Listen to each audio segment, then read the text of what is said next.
নফল হজ এবং নফল উমরার জন্য মহিলাদের যাওয়া এটা খুবই চিন্তার বিষয়। বিশ্বাস করুন, এত পর্দাহীনতা হয়ে থাকে, মহিলারা পুরুষদের ভিড়ে ঢুকে পড়ে, জানাই থাকে না, এবং এই কবজি উন্মুক্ত থাকে, চুল খোলা থাকে।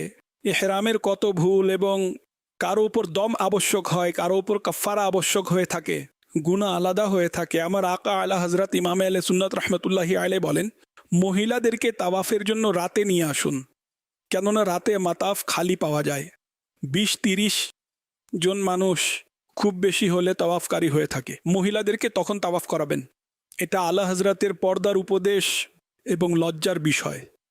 তো এটা সে যুগ অনুযায়ী আলা হজরত যা বলেছেন তাও সঠিক, সেই যুগ অনুযায়ী। এখন আলা হজরতও যদি থাকেন, বুঝেছেন যে এত এত মানুষ হয়ে থাকে যে না দিনে কম থাকে না রাতে কম থাকে তাওয়াফকারীরা।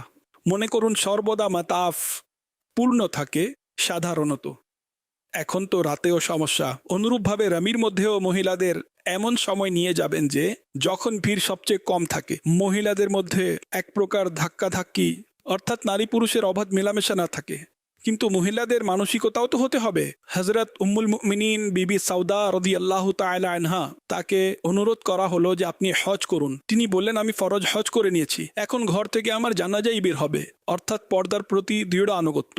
লজ্জার কারণে তিনি নিজ ঘর থেকে বাহিরে বেরই হতেন না। এই জন্য একটি ফরজ হজ করে নিয়েছি, নফল হজ এবং নফল উমরা এজন্য করি না যে আমার পর্দা ঠিক রাখা সেখানে অনেক দুষ্কর। দুষ্করই নয়, প্রচণ্ড দুষ্কর। আসলেই আমি বলি, যারা হজ করেছেন, উমরা করেছেন বারবার, তাদের জানা আছে।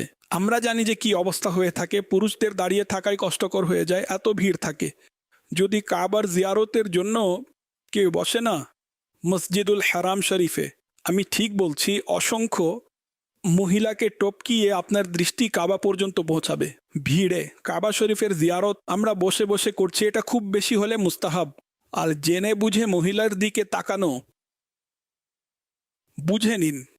আল্লাহ পাক আমাদের সকলকে শরিয়তের উপর আমল করার তৌফিক দান করুক, এবং গুনাহ থেকে বেঁচে, মাকরুহ সমূহ থেকে বেঁচে পরিষ্কার স্বচ্ছ ইবাদত করা নসিব করে দিক। হজ অনেক বড় ইবাদত, এতে কোনো সন্দেহ নেই। উমরার মতো ইবাদত পৃথিবীর অন্য কোথাও হতেই পারে না, এটা সেখানেই হয়।